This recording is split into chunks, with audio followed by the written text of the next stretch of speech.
here. I'm sorry it's so early, but yeah, these kids have classes, so that's becomes the priority over you guys is getting your sleep.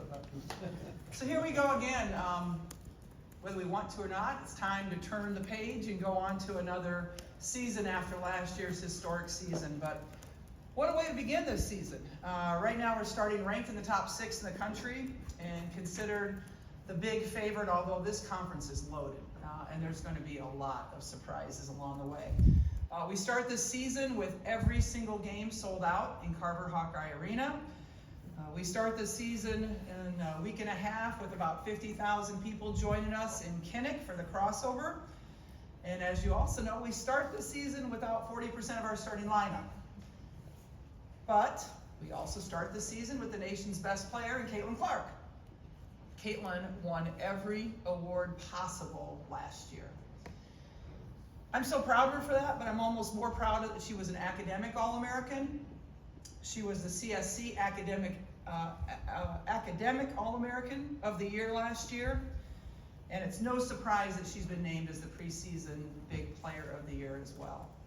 But a pleasant surprise is that we have Gabby Marshall back. Somebody that we weren't expecting to have back a year ago, and so that's really nice. She's returning for her 5th season of eligibility, and Gabby's been voted a team captain this year. She's considered one of our best defensive players. She's led the team again last year in steals for us. She's a knockdown three-pointer. You saw her make 7 threes in the semifinal of the Big Ten Championship last year when we defeated Maryland. Without her, we probably wouldn't have been there. So really, really glad to have Gabby back. And another pleasant surprise is Kate Martin returns for her 6th year of eligibility after missing her 1st with the ACL. Glad to have Kate back, but Kate is honestly one of the strongest leaders I've ever been around. She's a culture builder. She's playing like a pro right now. She really is. She's knocking down threes. She's physically defending hard, rebounding.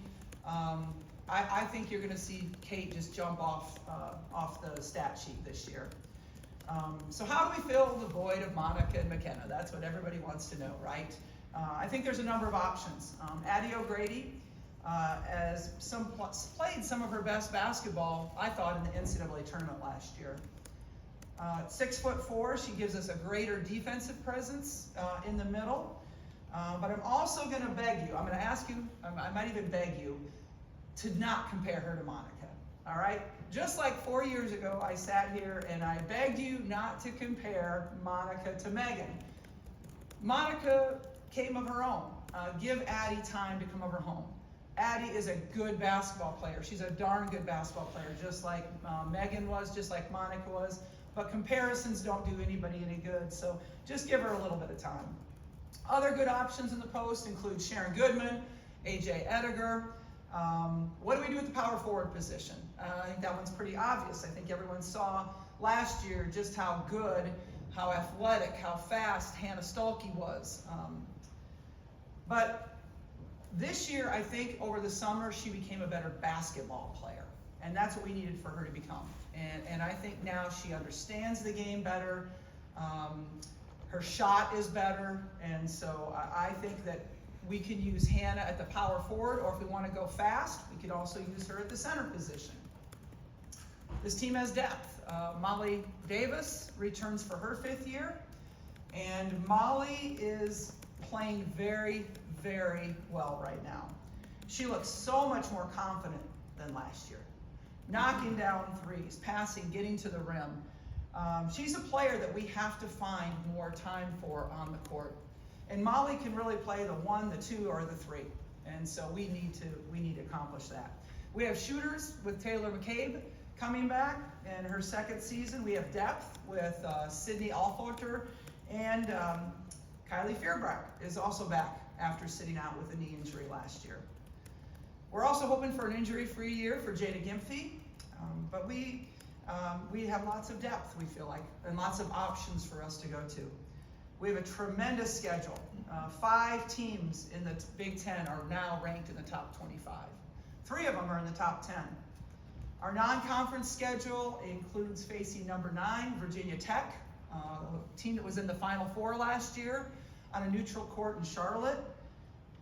We also will be hosting Kansas State. They're ranked 25th in the country right now. And last year they gave us a 1-point loss at their place, but they do return their center, their 6'6" center, so that's going to be a battle. Thanksgiving gives us 3 games in Florida.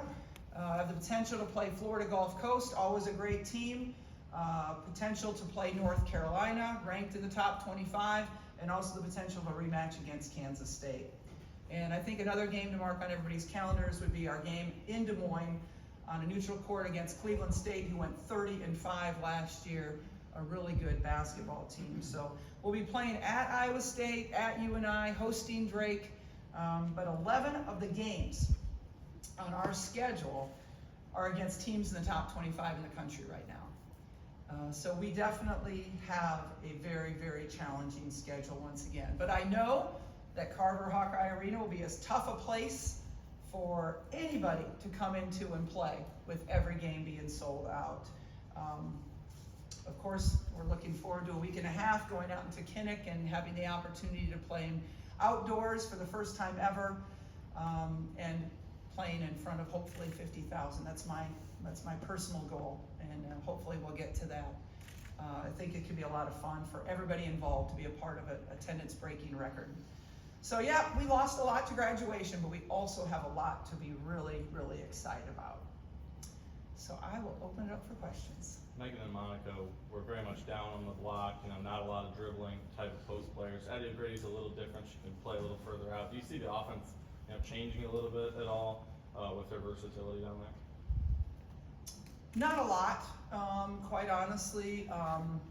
I agree with you, Kyle. I think that, Addie is a little bit different player, but,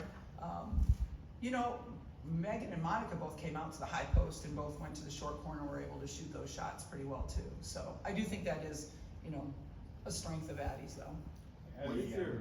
What is your pregame ritual like before every game?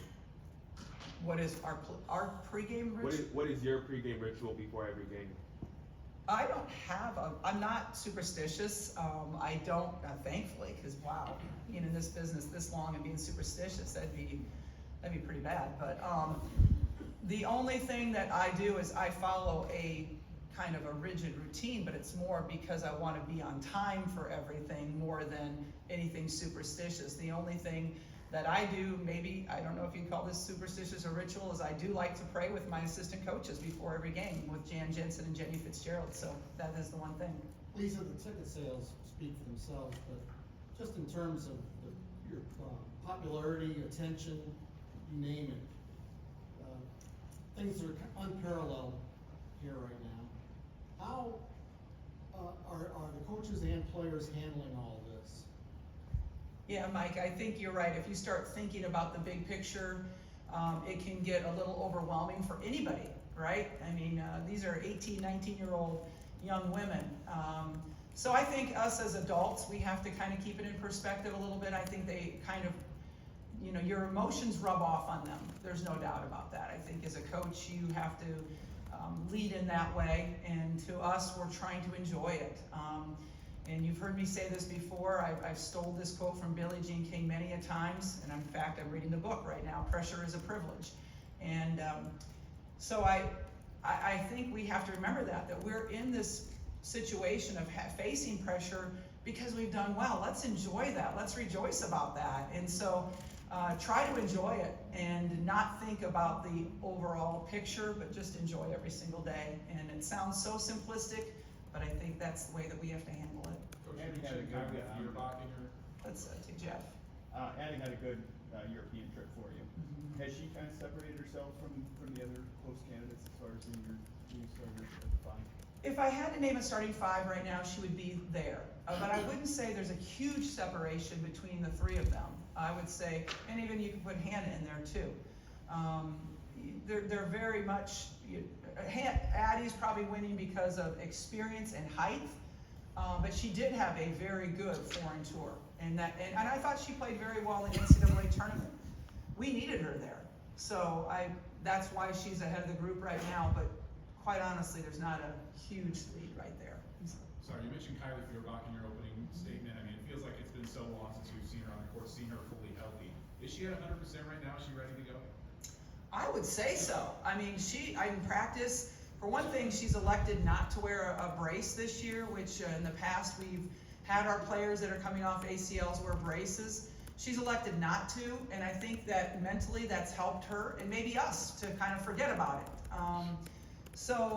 She is playing very well. She had a great practice yesterday, actually, a really good practice. Lisa, when you look at a team like this that finished the way it did, the popularity that's ensuing, there could be added, as we talked about, added pressure, scrutiny.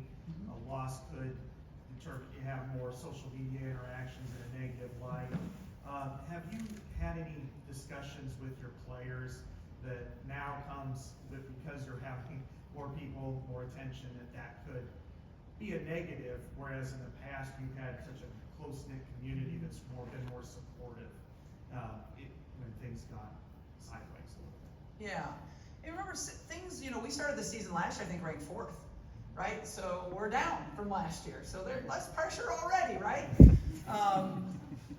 And we had some losses early last year. We bounced back from them really well. And I think in athletics, you always kind of go back to your past and use your past experiences and how you got through those. But, talking with the team, we've talked about the pressure. We've talked about pressure as a privilege. And we've also talked about, will you quit looking at social media? You can look at, I've told this to my team, you can look at 200 things on social media. 199 can be great, and there's one that really stinks, and you'll remember the one. So don't read any of the 200, I know they need to be on social media to brand themselves, especially in this day of NIL. I understand that. But let's just not go down the rabbit hole of reading all this stuff from anonymous people.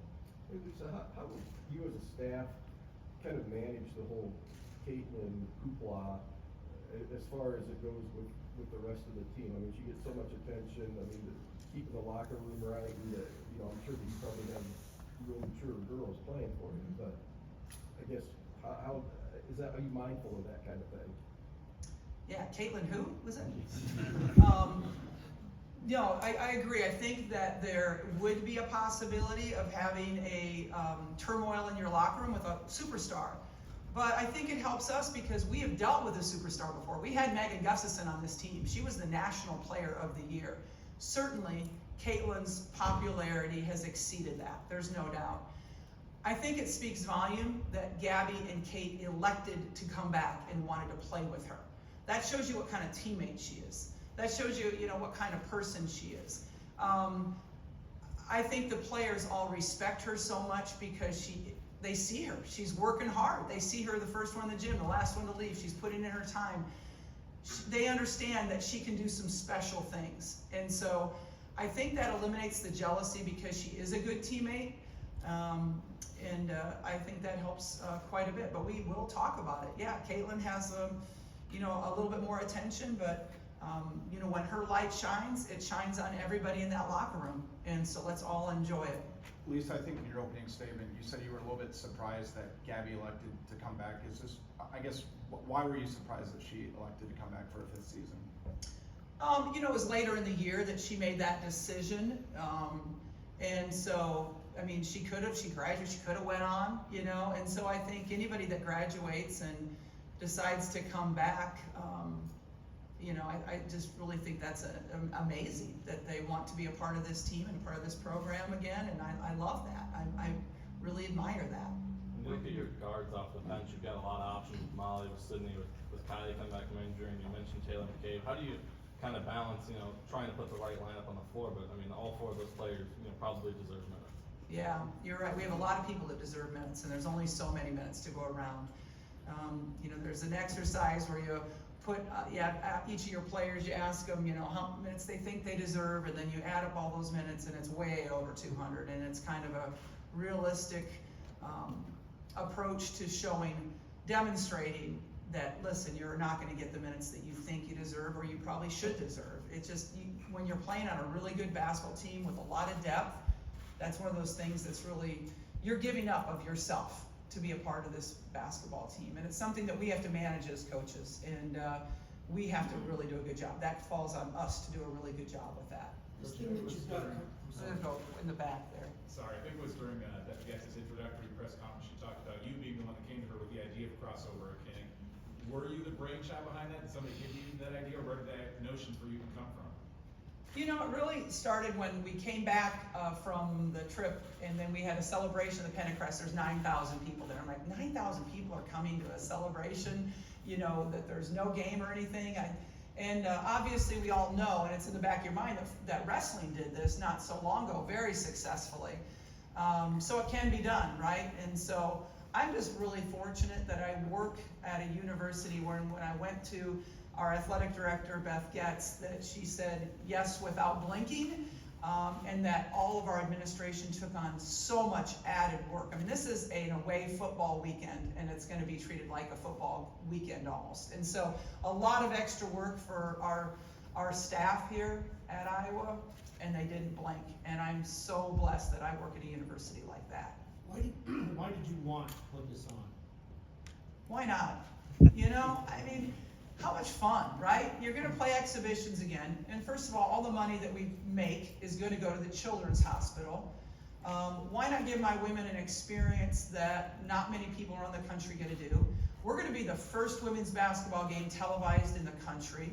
I think it brings national attention to not only our program, but to the University of Iowa. So why wouldn't we try to do this? Coach, after Caitlin was National Player of the Year last year, what are the things you think she wants to get even better? What does Caitlin want to get better in? You know, she's never satisfied, but that's the beauty of basketball, is you never play a perfect game, right? There's always things that you can work on, and I think she understands that. And so, you know, she's constantly working to get better. It's not like she's, you know, sitting back and enjoying this time of her being the National Player of the Year. She, you know, she wants to get it again. You know, I mean, she's wired that way, where she just always wants to do better. So it's, I don't know if I answered your question for you or not, but I think you said last year, I know she's got the ball in her hands a lot, but you were maybe looking to sometimes take advantage of mismatches inside because of her height. Is that something you guys feel like you can do? yeah, like last year I tried that and it didn't go so well. But now in practice, she's trying to do it herself a little bit, and so maybe it's coming back to her. But that is an area where, you know, I think she could, you know, but at the next level, and I'm not preparing her for the next level because that's not my job, especially, number one. But she won't be able to do that, you know, at the next level either. But she's trying it now, and she knows she can get to the free throw line that way too. When do you expect a decision from her about next year?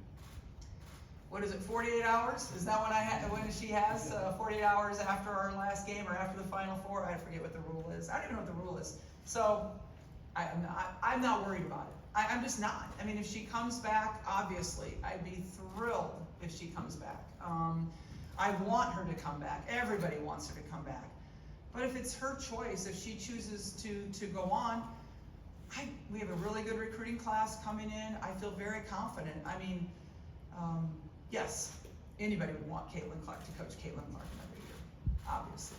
Coach, just sort of piggyback on Mike's question, that you've got Clarke, who has gone through just an unprecedented summer, had great tournaments, won every award there is, was appeared to, you know, won the Honda, won the Sullivan Award.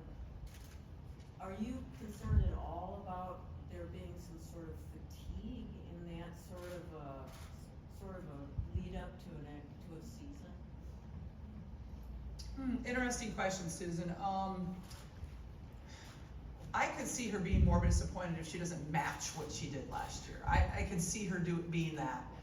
I don't see a fatigue. I don't see I'm satisfied with what I've achieved, and so I'm just gonna rest on my laurels. I don't see that at all in her. There's, you know, for her, she loves the game so much, she's passionate about playing, that I do not see that. But also, and maybe this is a different way to look at it. You know, we had our foreign trip this year, and so we had 10 extra practices. So I started practice a lot later this year than I usually do. And I was trying to avoid some of that team fatigue, not just for Caitlin, but for everybody, because we do have more of a veteran team, really. And, we had those 10 extra practices. So I started our September practices a little bit later to avoid what you're talking about, Susan. Coach Bluder, with basketball in general, it's unique. Teams are hanging banners for Sweet 16s. This is a once-in-a-lifetime season you had for most teams. How do you keep the team as a whole not feeling like if things go south in a game, look what we did last year. We can hang our rest. We're going to go in the Hall of Fame. Just as a team, what you see here that lets you feel that having the goal of national championship or bust is not unattainable. Because you went there last year. That's the only thing you can do higher. I never try to compare teams to teams. Like, I just want this team to be the best team they can be. Whether that's winning the national championship, making it to the Sweet 16, I don't know what this team's, best capabilities are. Of course we set high goals, but I'm not like, if we don't get back to the Final Four, it's a terrible year. I don't believe that. I think so much more is put into a basketball season. You guys all judge it on wins, right? And certainly, the fans judge it on wins, but as coaches, we love wins, but we also look at a lot of other things. Do our kids graduate? Are our kids great human beings? Do they grow as women while they're here? Are we mentoring to these women so that they become the next generation of great female leaders?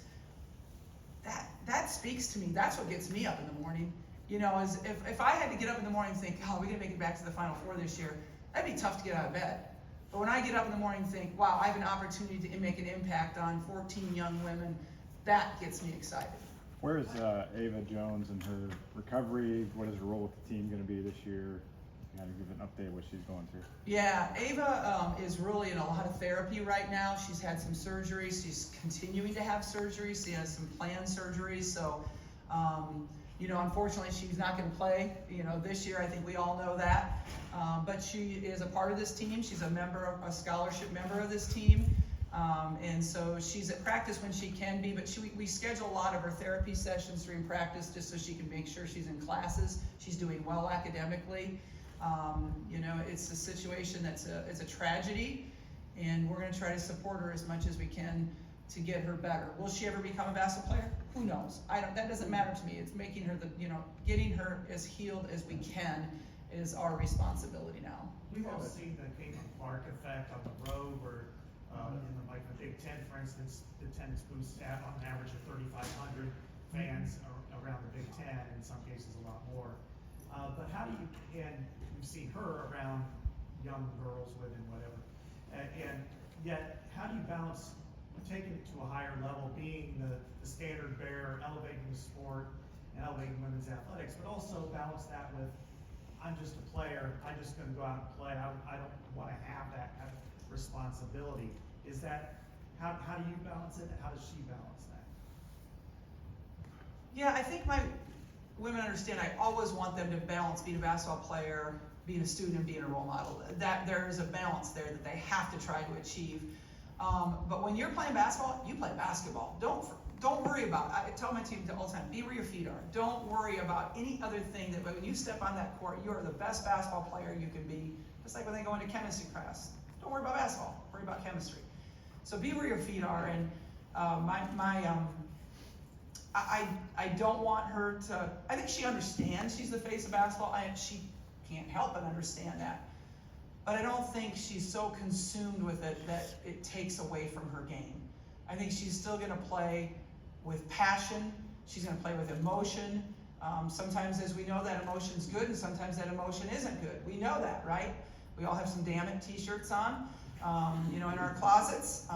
But I don't ever want, somebody told me, don't say whoa to a racehorse, right? I'm never gonna do that to her. Time for one more. You mentioned Hannah and just became a better basketball player over the summer. Where have you seen her grow? Where have I seen her improve? Yep. 3-point shooting, free throw shooting, her shot in general has been, and just her confidence, the way she carries herself on the floor. I want her to put her shoulders back and know that she owns it.